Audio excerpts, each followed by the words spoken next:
ng sasabihin ko ngayon ay galing sa puso ko. Today, I will take accountability for everything. Nagkamali ako, and I want to say sorry for everything that I have done. It all started last June of 2024. I was in a very dark place. I was lonely. And I was getting attention from Anthony. The kind of attention that I needed. When I sensed that there was this brewing attraction between Anthony and I, nadala ako sa emotions ko. And I knew that was wrong. I came clean right away. I told my ex everything, and I admitted things to him, and then we broke up. It wasn't easy. It was very hard for me, too. I announced the breakup. The reason why I became so emotional during the interview, because I was holding back a truth. Yun yung totoo.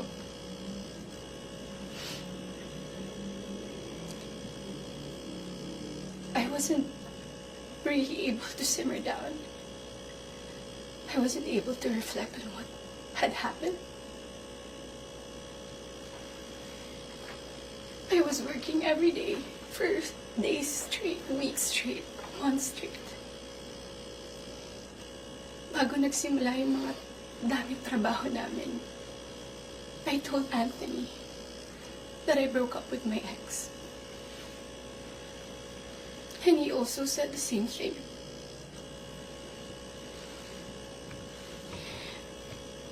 Mind you, I was in a very lonely place. I was so lonely. And I was so vulnerable at that time. Like everybody, nakaka-break lang. You would be so vulnerable. I was working every day. At sa lahat ng trabaho na yun, kasama ko si Anthony. Aaminin ko, sa araw-araw ng pagtatrabaho namin, nahulog din yung loob ko. He would be very sweet to me. He would be such a gentleman to me. He would say things to me. He would tease me on the set in front of other people. He would tell all the people who were close to me that he was single. So, I was confident to act a certain way around him on the set. Because in the eyes of the people there, we were both single.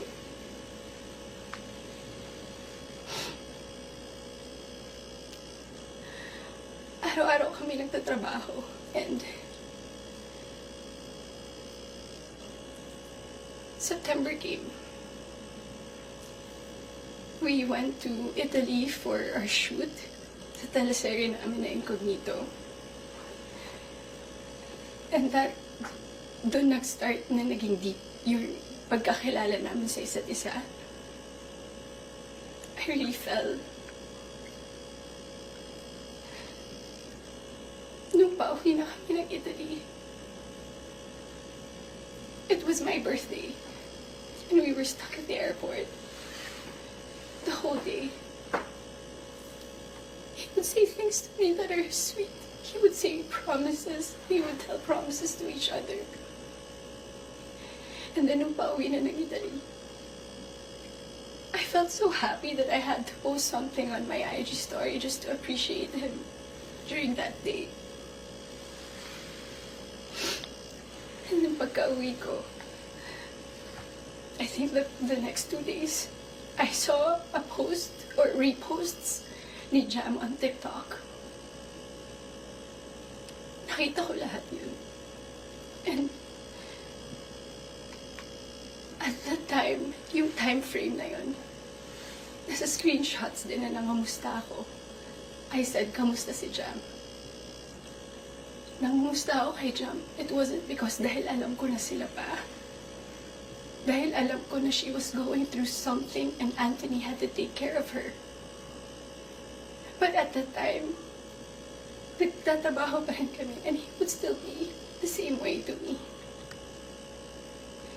I would ask him, God knows I asked him, nagkabalikan ba kayo? He said no.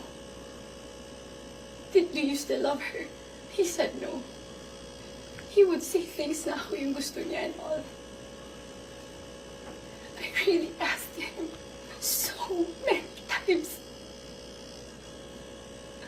And then the first wave of bashing on TikTok. Masakit yun para sa akin. I asked him, when are you gonna release a statement na wala na kayo? When? Because in the eyes of the public, you are taken. But I know that you're not. And he would be very sweet to me. When are you gonna release a statement? He would tell me he was waiting for the right moment. I didn't want to be pushy. I didn't want to aggravate things. So I waited and kept quiet. Because it wasn't my story to tell anyway.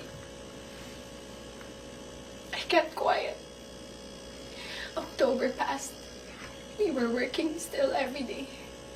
And then Halloween. It was the very first night we went out na medyo sweet kami sa isa't isa. The next day, Cham posted on her Instagram story. There were no names mentioned. There were no names. But people were insinuating that it was Anthony and I. So the waves of bashing came again. I asked him again, when are you gonna release a statement? God knows how many times I begged for a statement.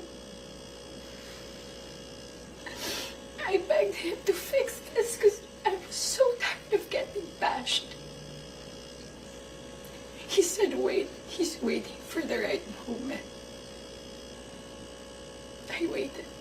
I still kept quiet. I really wanted to speak up. But it wasn't my story and I would look really pathetic. Days went by. The press con of Incognito happened. He released a statement. To me, it was too late. Because at that time, I was slowly distancing myself from him romantically. The infatuation and the attraction died. But thank you for the statement. I thought everything was in the clear. I thought everything was gonna be okay. Ilang days nung lumipas. The screenshots. When I read it, it was 10 p.m. on a Tuesday night. When I read it, I was gutted. I was shocked. I'm truly embarrassed. Dahil nakita ng tao lahat yun without my consent. Against my will. I read the screenshots over and over and over again. Ang pinaka-na-shock ako dun, I read it. It was the perfect narrative. That there was this other woman. That there was this apologetic boyfriend. And the avoidant boyfriend towards the other woman. And the scorned woman.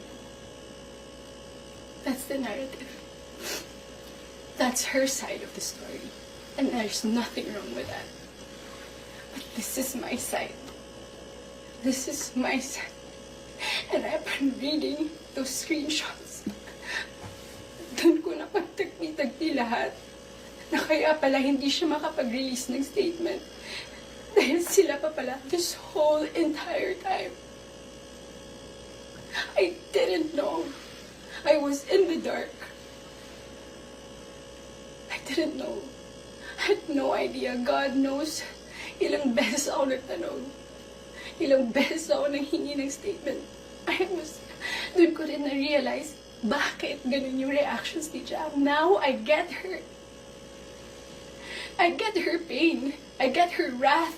I get her anger. Kaya pala ganun. Because she was clueless about everything. I was clueless about everything. We both believed kung anong mga nasabi sa akin. Maybe iba yung sinabi sa kanya. And I can attest that iba yung sinasabi sa akin. That's my side of the story. I have so many things to say.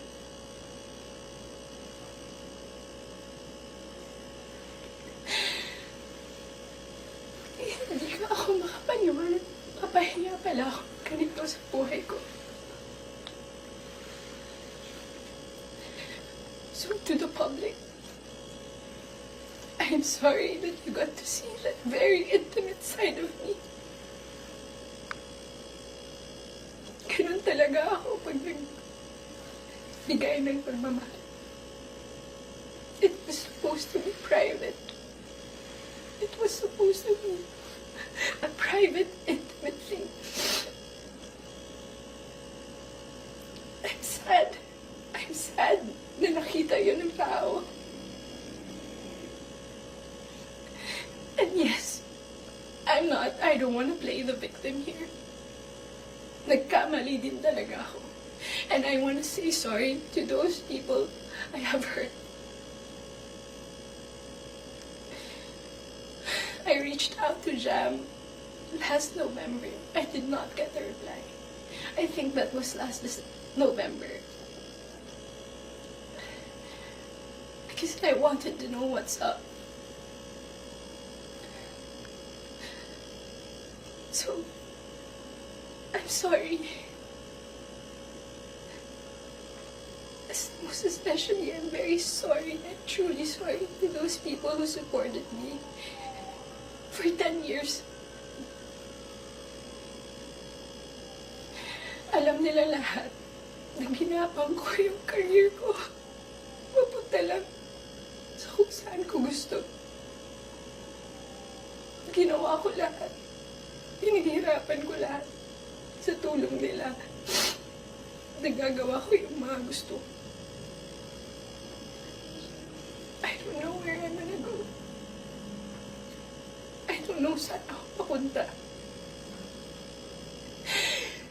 Yung dignidad ko, hindi ko na mahanap.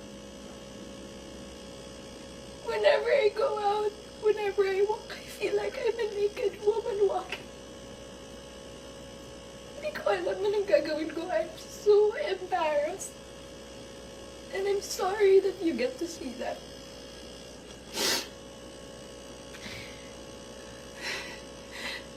But I can assure you,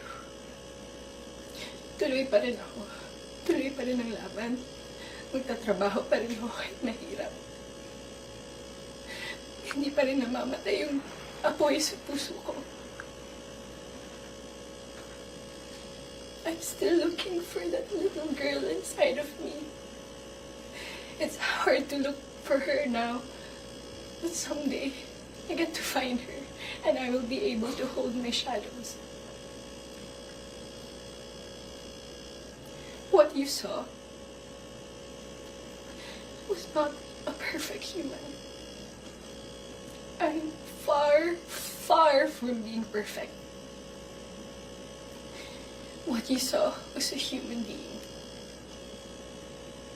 I mean, just a human